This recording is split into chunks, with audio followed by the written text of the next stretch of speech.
तो मूवी का स्टार्ट होता है एक बहुत ही प्यारी बच्ची को दिखाते हुए जिसकी उम्र कोई 10 या 12 साल थी। उसके सर पर सींग थे और साथ उसके पर भी थे। उसका नाम होता है मेलेफिसेंट और वो एक प्यारी सी परी होती है जो कि एक जादुई जंगल में रह रही होती है। उसने आज तक बाहर की दुनिया देखी नहीं होती। उसके लिए सारा कुछ उसका यही प्यारा जंगल होता है। इवन आप ये भी सोच सकते हैं कि उसने आज तक इंसानों को नहीं देखा और फिर भी वो अपने जंगल में खुश है। उस जंगल में इंसानों के अलावा बाकी सारे क्रिएचर्स थे, अजीब अजीब जानवर भी थे। एक दिन मेलेफिसेंट जंगल में कहीं जा रही होती है तो उसे एक छोटा सा लड़का दिखाई देता है जो कि उसी की एज का था। वो उसे कहती है कि तुम कौन हो, यहाँ पर क्या कर रहे हो। वो छोटा बच्चा मेलेफिसेंट को बताता है कि मैं पास के ही किंगडम में रहता हूँ और मुझे यहाँ पर एक हीरा नजर आया था जिसे मैंने उठा लिया। तो मेलेफिसेंट उसे वो हीरा वापस लेती है और उससे कहती है कि आओ मैं तुम्हें तुम्हारे किंगडम तक छोड़ आती हूँ। तो वो लड़का कहता है कि ठीक है, मैं चला तो जाता हूँ, लेकिन क्या तुम मुझसे दोस्ती करोगी, और अगर कभी मैं दोबारा इस जंगल में आया तो क्या हम खेल सकते हैं। तो मेलेफिसेंट कहती है कि जादुई जंगल है और तुम्हारा यहाँ पे आना ठीक तो नहीं है, लेकिन देखेंगे। इसी के साथ वो दोनों हैंड शेक करते हैं तो मेलेफिसेंट को कोई करंट लगता है।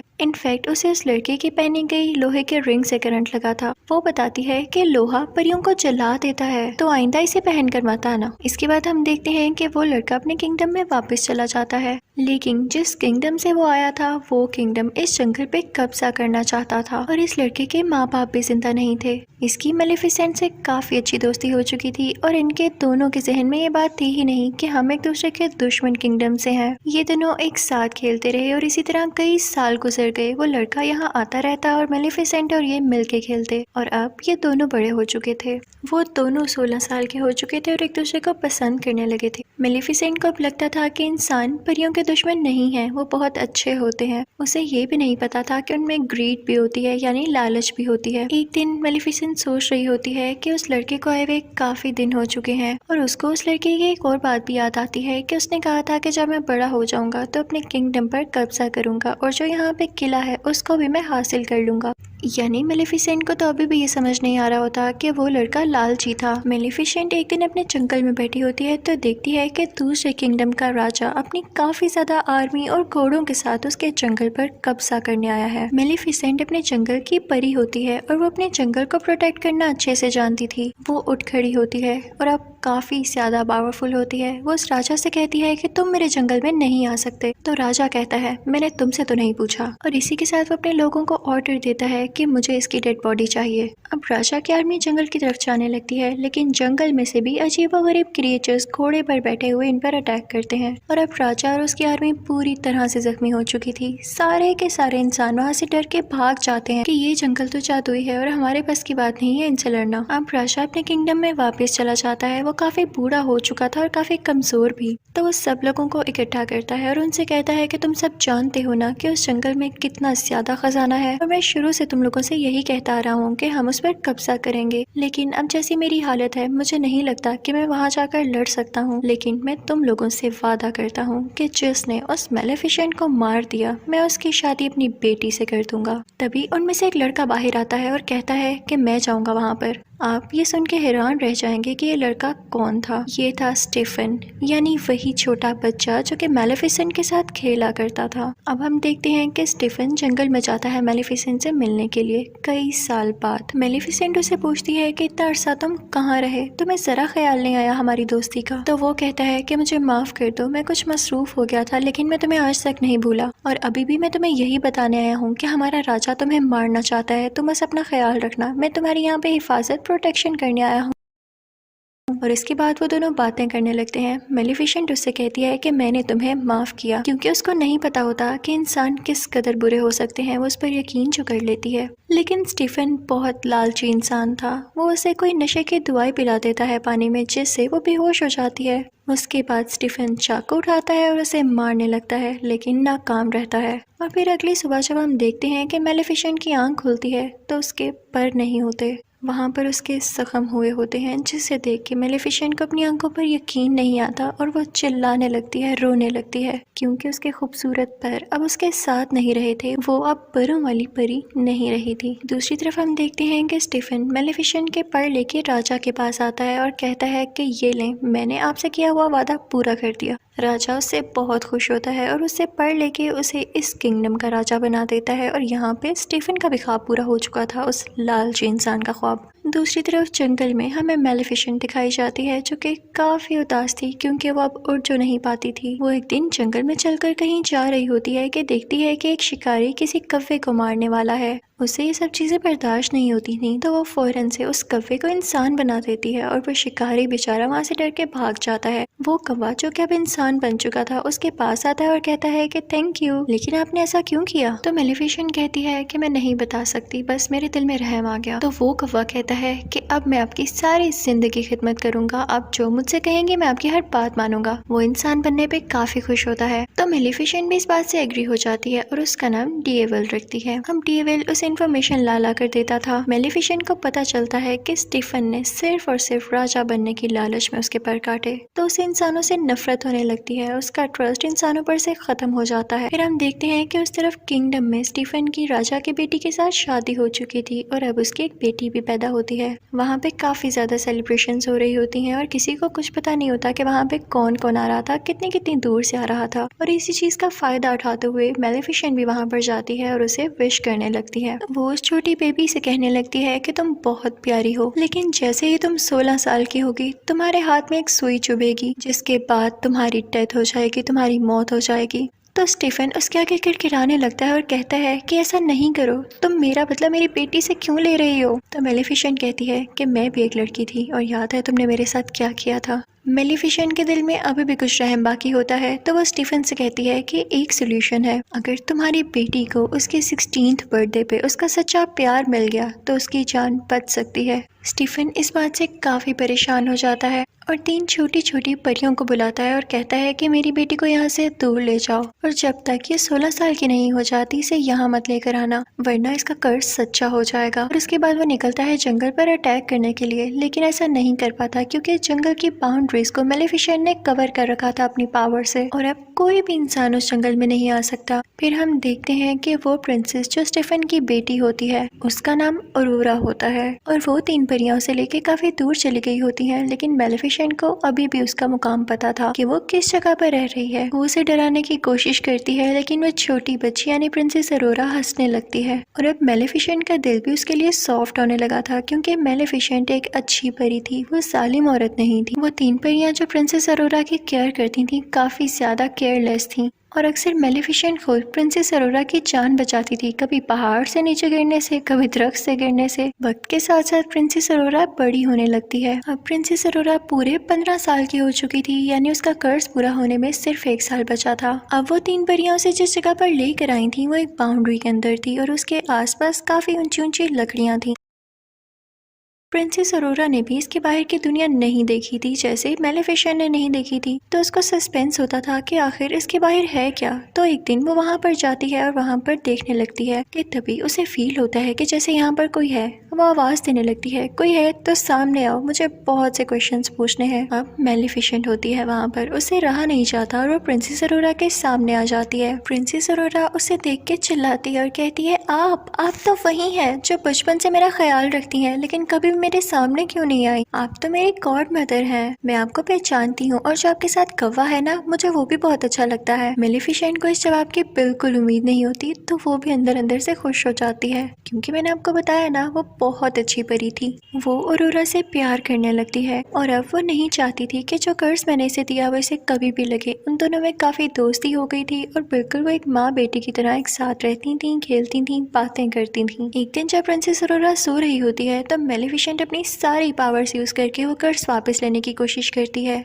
लेकिन उसे पता चलता है कि इतने साल पहले दिया गया कर्ज अब वापस नहीं हो सकता, स्पेशली तब जब उसके कंप्लीट होने का टाइम बहुत करीब आ चुका हो। और इसी बात को तो लेके मेलेफिसेंट परेशान थी कि उसका 16वां बर्थडे आने ही वाला था, तो वो ये दुआ करती है कि जल्द ही इसे इसका सच्चा प्यार मिल जाए ताकि इसका ये कर्ज रिवर्स हो जाए। फिर उसके बाद हम देखते हैं कि सुबह हो जाती है और जंगल में प्रिंसेस अरोरा और मेलेफिसेंट बातें कर रहे होते हैं। प्रिंसेस अरोरा मेलेफिसेंट से पूछती है कि आपके पर कहाँ गए? सारी परियों के पर होते हैं है। तो मेलिफिसेंट कहती है कि मेरे भी पर हुआ करते थे, लेकिन किसी इंसान ने उनको मुझसे छीन लिया। मैं उनके साथ बहुत खुश थी, मैं आसमान में बहुत ऊंचा उड़ा करती थी और मुझे वो काफी याद भी आते हैं। इसी के साथ मेलिफिसेंट रोने वाली हो जाती है। तो प्रिंसेस अरोरा उसको चुप कराती है और कहती है कि आप परेशान ना हो, मेरा कल 16th बर्थडे है और देखिएगा मैं इजाजत लेके उन परियों से आपके पास रहने आ जाऊंगी। आप अकेली नहीं है, मैं आपके साथ होंगी। लेकिन मेलिफिसेंट जानती थी कि ऐसा पॉसिबल नहीं होने वाला था जब तक कि उसे उसका सच्चा प्यार न मिल जाता,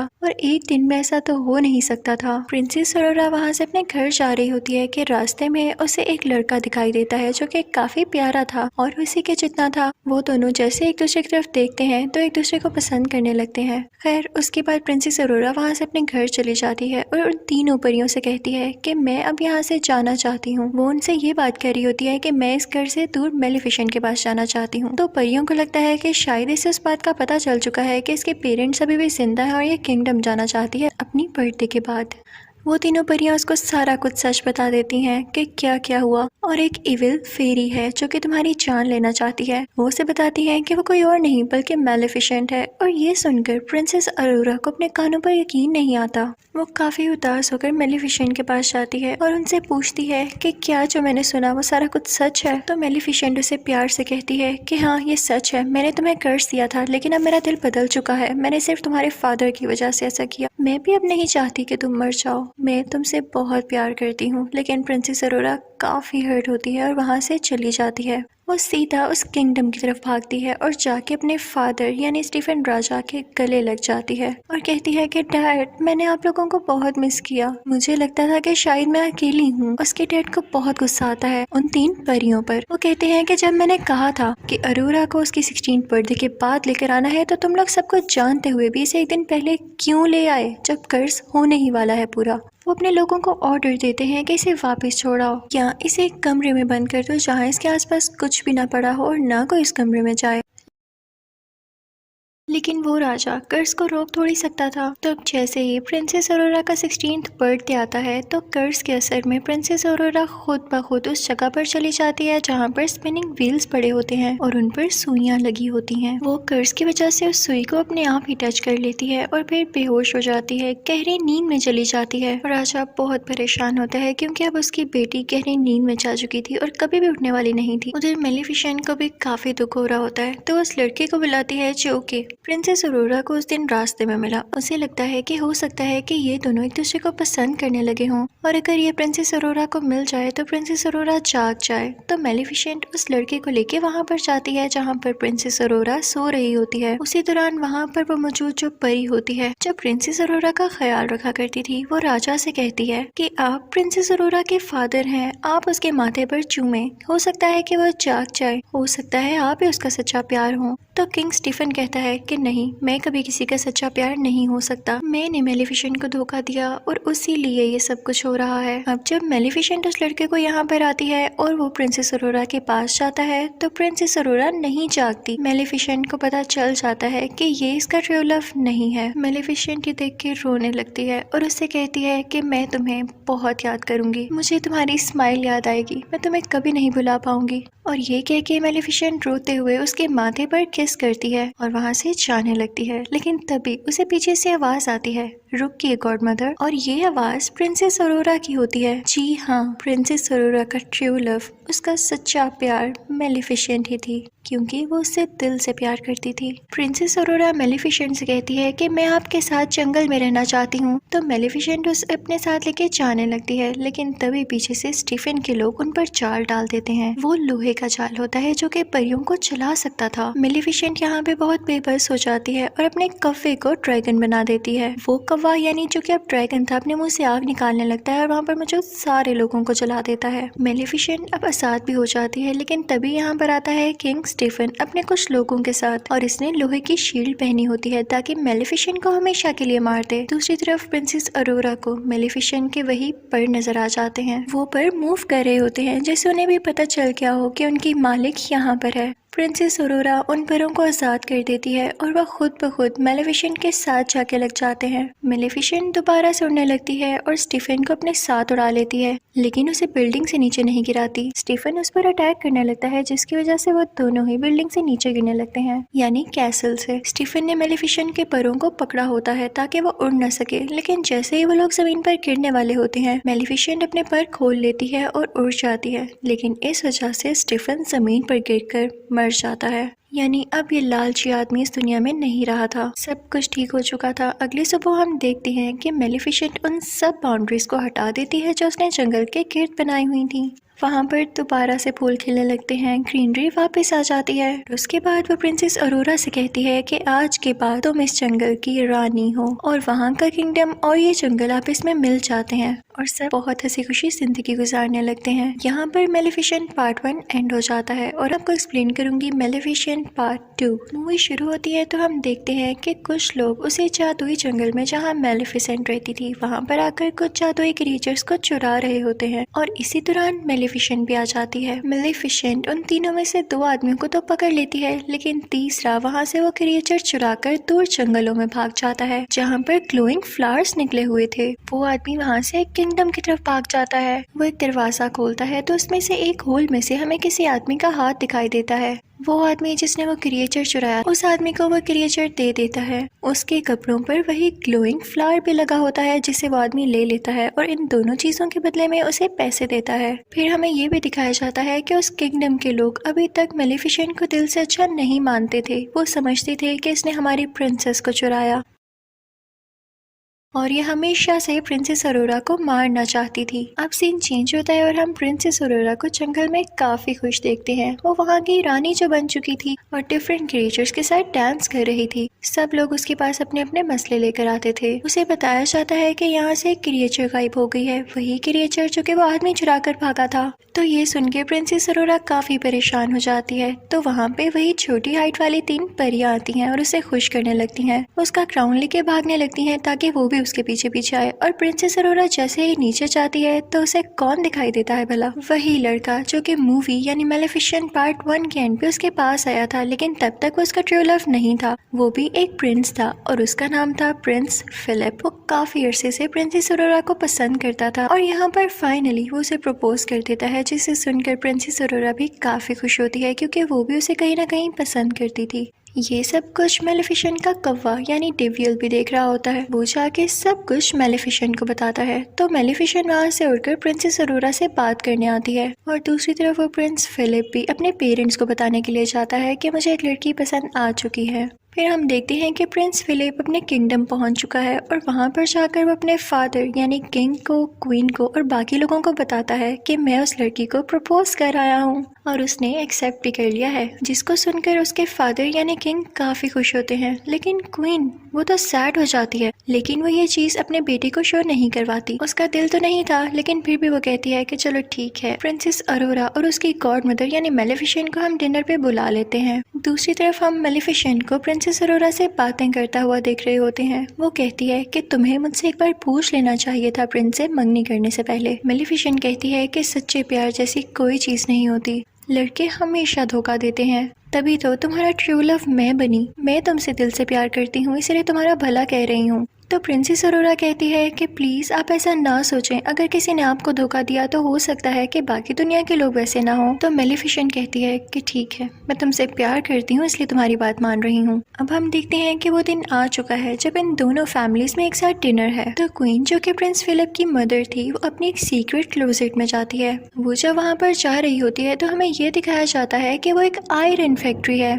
वो क्वीन जब वहाँ से गुजर रही होती है तो हमें ये भी दिखाया जाता है कि वहाँ पर वही ग्लोइंग फ्लावर होता है और उसी के साथ वो क्रिएचर भी होती है जो कि एक आदमी ने चुराया था। और वो क्वीन जाके उस आदमी से कहती है कि जल्दी अपना काम पूरा करो, वक्त बहुत कम है। और तभी वहाँ पर हम स्पिनिंग व्हील को भी देखते हैं जिस पर सेम सुई लगी होती है। ये सीन था ना काफी मिस्टीरियस कि हमें उस क्वीन के प्लान्स के बारे में कुछ नहीं पता चल पाता। और फिर यहाँ पे सीन चेंज हो जाता है। अब दूसरी तरफ जंगल में मेलेफिसेंट, उसका कौवा जो कि इंसान की शक्ल में ही था, और प्रिंसेस अरोरा डिनर पर जाने के लिए तैयार हो जाते हैं। काफी प्यारी लग रही होती है प्रिंसेस अरोरा। मेलेफिसेंट जैसे ही उस किंगडम में पाँव रखती है तो सारे लोग उसे डर के छुपने लगते हैं और कुछ लोग तो अपने वेपन्स भी निकाल लाते हैं। उनको ये लग रहा होता है कि मेलिफिसेंट एक बुरी चुड़ैल है, लेकिन मेलिफिसेंट इन सबको एंजॉय कर रही होती है और उन्हें कुछ भी नहीं कहती, बस मुस्कुराती रहती है। अब हम देखते हैं कि वो तीनों अंदर पहुंच चुके होते हैं, यानी महल के अंदर किंग और क्वीन के पास, और अब डिनर होता है स्टार्ट। क्वीन मुसलसल मेलिफिसेंट को खुश करने की बजाय या उसे अच्छी बातें करने की बजाय उसका पुराना वक्त उसे याद दिलाती है कि तुम ही थी ना जिसने इस बेचारी प्रिंसेस को कर्ज दिया था। उसकी बातें बिल्कुल भी अच्छी नहीं लग रही होती और वो मेलिफिसेंट को ये भी कहती है कि तुमने तो इंसानों को भी मारा था, याद है? तो मेलिफिसेंट क्वीन से कहती है कि आपके किंगडम के भी कुछ लोग मेरे जंगल में आए थे और मेरी क्रिएचर चुरा कर भाग गए। उनमें लड़ाई बढ़ने लगती है। तो क्वीन अपनी बीवी यानी क्वीन से कहता है कि खामोश हो जाओ, कैसी बातें कर रही हो। और दूसरी तरफ प्रिंसेस अरोरा मेलिफिसेंट से कहती है कि प्लीज आप इजी रहें, लेकिन क्वीन फिर भी बाज नहीं आती और अजीब अजीब बातें करने लगती है। वो कहती है कि अगर मेरे बेटे की और प्रिंसेस अरोरा की शादी हो गई तो इसकी असली मदर कौन होगी। ये सुनकर मेलिफिसेंट को काफी दुख होता है, क्योंकि वो खुद को ही प्रिंसेस अरोरा की असल मदर मानने लगी थी। वो अपने पर फैलाती है और एक ग्रीन एनर्जी बाहर निकालती है जिससे सब दूर जाकर गिरते हैं। क्वीन भी बिला वजह का डर जाती है और किंग के पीछे जाके छुप जाती है, जिससे किंग बेचारे नीचे गिर जाते हैं। क्वीन ऊंची ऊंची बोलने लगती है कि मेलिफिसेंट ने किंग पर कर्ज कर दिया है और अरोरा उनकी बात पर यकीन कर लेती है और मेलिफिसेंट से कहती है कि प्लीज आप अपना कर्ज खत्म करते हैं, आप बार बार क्यों सब पे कर्ज करती हैं। तो मेलिफिसेंट कहती है प्रिंसेस अरोरा तुम भी ये कह रही हो, मैंने कोई कर्ज नहीं किया। लेकिन प्रिंसेस अरोरा मेलिफिसेंट की बात पर यकीन ही नहीं करती, क्योंकि क्वीन ने काफी अच्छे तरीके से उसको टैकल कर लिया होता है। तभी वहाँ पर सोल्जर्स आने लगते हैं जो कि मेलिफिसेंट पर अटैक करने वाले होते हैं। मेलिफिसेंट आखिरी बार प्रिंसेस अरोरा से कहती है कि क्या तुम मेरे साथ नहीं आओगी। तो प्रिंसेस अरोरा कोई जवाब नहीं देती और क्वीन और किंग के पास बैठी रहती है। तो मेलिफिसेंट दुखी होकर वहाँ से उठकर चली जाती है। उसके साथ उसका कफा भी खिड़की तोड़ के बाहर चले जाते हैं। लेकिन वहाँ पे एक और लड़की होती है जो क्वीन और किंग की साथी होती है। वो आयरन बुलेट से मेलिफिसेंट पर अटैक कर देती है, जिससे वो बेचारी ओशन में गिर जाती है। अब हम देखते हैं कि कैसल में किंग बेचारे बेहोश पड़े होते हैं, तो उनको उनके बेडरूम में ले जाया जाता है। सब काफी परेशान होते हैं और उनका बेटा यानी प्रिंस फिलिप अपनी मदर क्वीन से कहता है कि आप डैड के माथे पर चूमे, आप उनसे सच्चा प्यार करती है ना, आप उनकी वाइफ हैं, हो सकता है कि वो दोबारा से ठीक हो जाए। लेकिन क्वीन अंदर ही अंदर अजीब मुंह बनाती है, क्योंकि ना तो वो किंग से सच्चा प्यार करती थी और ना ही वैसी स्टोरीज पर बिलीव करती थी। वो एक लालची औरत थी। वो फिर भी अपने बेटे के कहने पर ऐसा करती है, लेकिन किंग की आंख नहीं खुलती। जब अरोरा ये देखती है तो कहती है कि मैं जाके मेलिफिसेंट से बात करूंगी कि वो अपना कर्ज खत्म कर दे। जैसे ही वो जंगल पहुंचती है तो सारे लोग कहने लगते हैं कि हमने अभी तक मेलिफिसेंट को नहीं देखा, वो यहाँ आई ही नहीं। दूसरी तरफ किंग और क्वीन की वही साथी ओशन पर नजर रखे होती है कि मेलिफिसेंट कब यहाँ से निकलती है, लेकिन वो देखती है कि कोई क्रिएचर आकर मेलिफिसेंट को अपने साथ ले गया है। वो फौरन से सब कुछ जाकर क्वीन को बताती है, तो क्वीन कहती है कि फौरन से उसे रोको। और दूसरी तरफ जंगल से अरोरा वापस उसी किंगडम में आ जाती है, लेकिन उस जंगल का एक मैजिकल क्रिएचर भी उसके होर्स में छुपकर उसे किंगडम आ गया था। वो क्रिएचर वहीं पर पहुंच जाती है जहाँ पर पहली क्रिएचर भी कैद थी और उसे भी वो आदमी कैद कर लेता है। प्रिंसेस अरोरा क्वीन से कहती है कि मुझे मेलिफिसेंट कहीं भी नहीं दिखी, क्या उन्हें कुछ हो तो नहीं गया। तो क्वीन कहती है कि परेशान नहीं हो, वो काफी स्ट्रॉन्ग है, वो वैसे ही कहीं पर होगी, और उसे अपनी बातों में फंसाने की कोशिश करती है। दूसरी तरफ क्वीन की वही साथी ओशन पर अभी भी नजर रखे होती है कि जैसे ही उसे मेलिफिसेंट नजर आए वो उसको मरवा दे। और फिर उसके बाद ऐलान किया जाता है कि अगले 3 दिन के अंदर अंदर प्रिंस फिलिप और प्रिंसेस अरोरा की शादी है और हम चाहते हैं कि हम सब लड़ाइयाँ छोड़ दें, हम सुलह करना चाहते हैं और जंगल में जितने भी क्रिएचर्स हैं वो सब के सब इस शादी में इन्वाइटेड हैं। दरअसल ये उनका प्लान था, क्योंकि वो ये चाहते थे कि मेलिफिसेंट को मार के जंगल के सब क्रिएचर्स को कैद कर लिया जाए, ताकि वहाँ को सिक्योर करने के लिए कोई भी ना हो और फिर उस जंगल पर कब्जा कर लिया जाए। दूसरी तरफ हम देखते हैं कि मेलिफिसेंट की आंख खुल जाती है, वो काफी जख्मी होती है और उसे कुछ क्रिएचर्स की आवाज आ रही होती है जो कि कह रहे होते हैं कि हम इंसानों पर अटैक करेंगे। उनके भी बड़े बड़े पर होते हैं और सर पर सींग होते हैं। वो जंगल में अपनी पनाह लेने आए थे, क्योंकि उन्हें ये लग रहा था कि जंगल उनके लिए सेफ पॉइंट हो सकता है इंसानों पर अटैक करने से पहले। मेलिफिसेंट भी वहाँ पर पहुंच चुकी होती है और उनमें से एक क्रिएचर मेलिफिसेंट की तरफ आता है और उससे कहता है कि हम में भी अपनी पावर ट्रांसफर करो,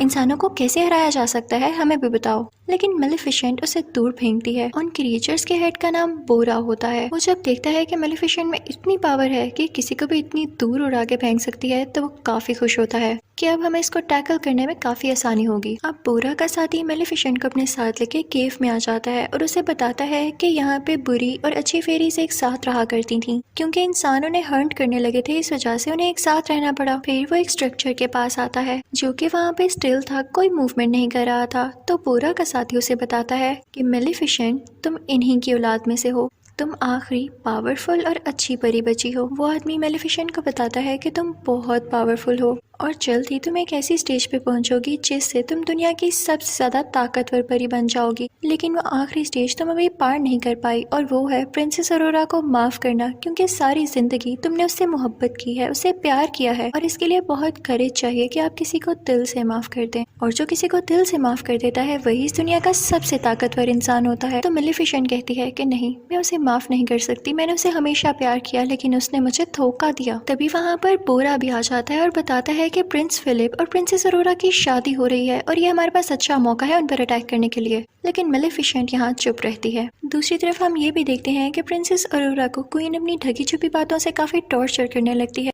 और प्रिंसेस अरोरा को ये फील भी होने लगता है। तो वो प्रिंस फिलिप के पास जाती है और उसे कहती है कि मैं सिर्फ आपके लिए बर्दाश्त कर रही हूँ, वरना मुझे क्वीन अच्छी नहीं लगने लगी। दूसरी तरफ हम ये देखते हैं कि क्वीन का वही आदमी जो कि उस फैक्ट्री में काम कर रहा होता है उस ग्लोइंग फ्लावर के ऊपर, वो उससे कुछ डस्ट तैयार कर लेता है जिसे बताता है कि इससे परियां मर सकती हैं और ये मैंने मेलेफिसेंट को मारने के लिए तैयार किया है। उसे देख के क्वीन काफी खुश होती है। उसके पास एक छोटी सी फेरी भी होती है और जैसे ही वो पाउडर उस पर डालता है तो वो फेरी मर जाती है। क्वीन बहुत खुश हो जाती है, लेकिन वो आदमी उसे कहता है कि ये पाउडर तभी और ज्यादा बन सकता है जब आप मुझे वो ग्लोइंग फ्लावर्स और ज्यादा ला के दें। तो क्वीन अपने लोगों को ऑर्डर्स देती है कि जल्दी जाओ और वो फ्लावर्स फौरन से इकट्ठे करके लाओ। और जैसे ही उसके आदमी उधर पहुंचते हैं वो फ्लावर्स लेने के लिए, तो मेलेफिसेंट को खबर हो जाती है और वो भी वहां पे पहुंच जाती है। लेकिन तब तक बहुत देर हो चुकी थी, उसके सोल्जर सारे फ्लावर्स उतार चुके थे और मेलेफिसेंट यहाँ पे कुछ भी नहीं कर पाती। बस वो बहुत उदास थी क्योंकि उसके साथ हमेशा बुरा ही हुआ था। वो सोल्जर्स मेलेफिसेंट पर आयरन बुलेट से अटैक करने लगते हैं, लेकिन तभी उसके सामने बोरा का साथी आकर उसे बचा लेता है।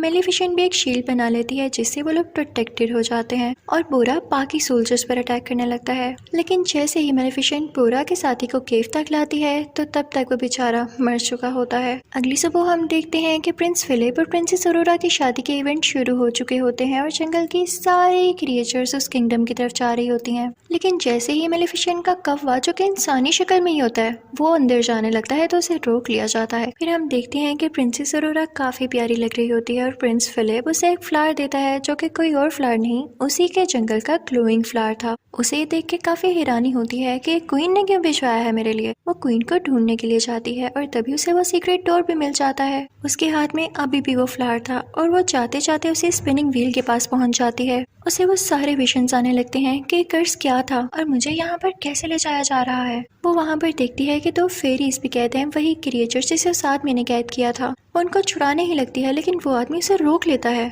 तभी वहाँ पर क्वीन आ जाती है और वो प्रिंसेस अरोरा से कहती है कि मेरा किंगडम पहले उस जंगल के करीब हुआ करता था, लेकिन इन सब क्रिएचर्स और मेलेफिसेंट के एंसेस्टर्स ने, यानी उसके बड़ों ने मिलकर मेरे किंगडम को नुकसान पहुंचा दिया और मेरे फादर मारे गए। लेकिन जब मेरा भाई भी वहाँ सुलह करने के लिए गया तो उस जंगल के क्रिएचर्स ने मेरे भाई को भी मार दिया और जब मैं अकेली बच गई तो मुझे किंग से शादी करना पड़ी, जो कि अब मेरा हस्बैंड है, लेकिन मैं उससे प्यार नहीं करती। तो क्वीन कहती है कि मैं तुम सबसे बदला लेकर रहूंगी। क्वीन सोल्जर्स को ऑर्डर देती है कि प्रिंसेस अरोरा को एक रूम में कैद कर दिया जाए और ऐसा ही होता है। और फिर उन क्रिएचर्स को भी एक रूम में बंद कर दिया जाता है और फिर उन पर वही पाउडर छिड़का जाता है जो कि उस आदमी ने तैयार किया था, जिसकी वजह से सारे क्रिएचर्स बेचारे वीक होने लगते हैं। जिस रूम में अरोरा होती है वहाँ पर उसका वेडिंग ड्रेस होता है और वो उसे फाड़ कर काफी लंबी सी रस्सी में बदल देती है और कैसल से नीचे जाने की कोशिश करती है। लेकिन तभी वहाँ पर सोल्जर्स आते हैं और प्रिंसेस अरोरा खुद को रूम में ही बंद कर लेती है। मेलेफिसेंट का कौवा भी, जो कि इंसानी रूप में ही होता है, कैसल के अंदर आ जाता है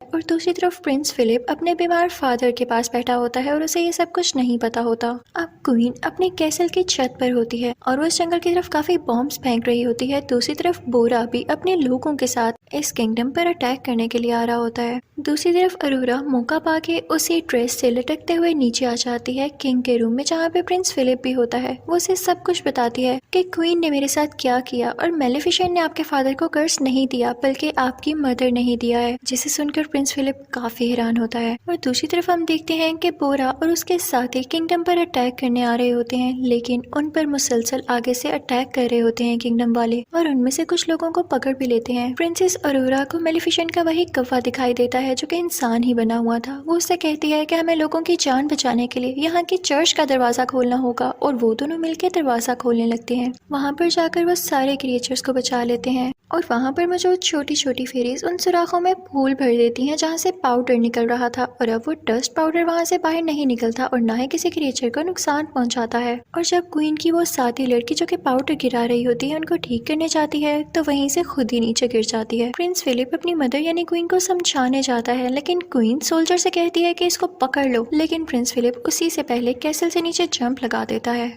वहाँ पर प्रिंसेस अरोरा और मेलेफिसेंट के कौवे को भी पकड़ लिया जाता है, लेकिन तभी वहाँ पर आती है मेलेफिसेंट और अपने कौवे को एक बड़े से बियर में तब्दील कर देती है, और वो बियर चर्च का दरवाजा खोल के सब क्रिएचर्स को आजाद कर देता है। मेलेफिसेंट बाकी लोगों पर अटैक करने लगती है और अपने लोगों को बचाने लगती है। तभी वहाँ पर बोरा भी आ जाता है और क्वीन के सोल्जर से लड़ने लगता है, लेकिन फिलिप उसे आके रोकता है और कहता है कि ये हमारे जनरल हैं, इसे कुछ मत कहना। तो बोरा वहाँ से चला जाता है। जब जनरल ये देखता है कि इसने मुझे नहीं मारा तो उसे पता चल जाता है कि असली जालिम कौन है, यानी क्वीन असली जालिम है। दूसरी तरफ मेलेफिसेंट रूफ टॉप पर आती है उसी क्वीन के पास, लेकिन प्रिंसेस अरोरा भी पास आती है मेलेफिसेंट के और उससे कहती है कि प्लीज क्वीन को मत मारे वरना सब लोग वाकई समझेंगे कि आप जालिम थी। लेकिन मेलेफिसेंट कहती है कि नहीं अरोरा, पीछे हट जाओ, मुझे तुम्हारी कोई बात नहीं सुननी। तो अरोरा रोते हुए कहती है कि मदर ऐसा ना करें, और जब मेलेफिसेंट उसके मुंह से मदर लव सुनती है तो उसका दिल काफी सॉफ्ट हो जाता है और उसके दिल में इमोशंस आने लगते हैं। और जब वो दोनों एक दूसरे को ऐसे देख रहे होते हैं तो जाहिर है क्वीन को मौका मिल जाता है उन पर अटैक करने के लिए। तो वो वही डस्ट पाउडर प्रिंसेस अरोरा की तरफ फेंकती है, लेकिन मेलेफिसेंट उसके सामने आकर प्रिंसेस अरोरा की जान बचा लेती है। और जैसे ही मेलेफिसेंट को एरो लगता है वो एशेस में बदलने लगती है और प्रिंसेस अरोरा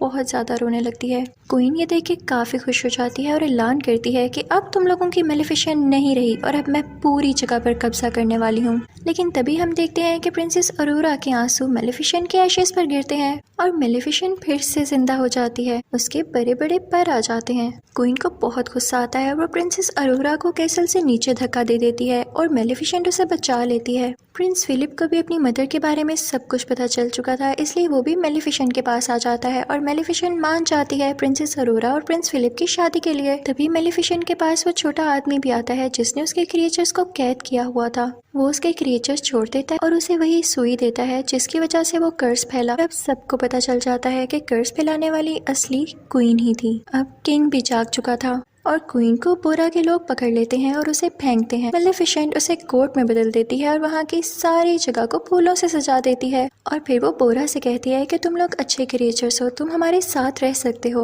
और फिर उसके बाद वो अरोरा को वेडिंग ड्रेस पहनाती है और वो ऐलान करती है कि हम सारे मिलकर रहेंगे एक यूनियन में। और उसके बाद प्रिंस फिलिप की और प्रिंसेस अरोरा की शादी हो जाती है। किंग भी काफी खुश होता है और सारे क्रिएचर्स सारे लोग उनके लिए क्लैपिंग कर रहे होते हैं और यहाँ पर दोनों किंगडम्स मिल जाते हैं और हंसी खुशी रहने लगते हैं। और फिर मेलेफिसेंट प्रिंसेस अरोरा और प्रिंस फिलिप से कहती है कि अब मैं तब दोबारा यहाँ पर आऊंगी जब तुम लोगों का क्यूट सा बेबी होगा। और फिर मेलेफिसेंट यहाँ से चली जाती है और सब कुछ पीसफुल हो जाता है। यहीं पर यह मूवी यानी मेलेफिसेंट पार्ट 2 भी खत्म हो जाता है। Thank you for watching. Good bye.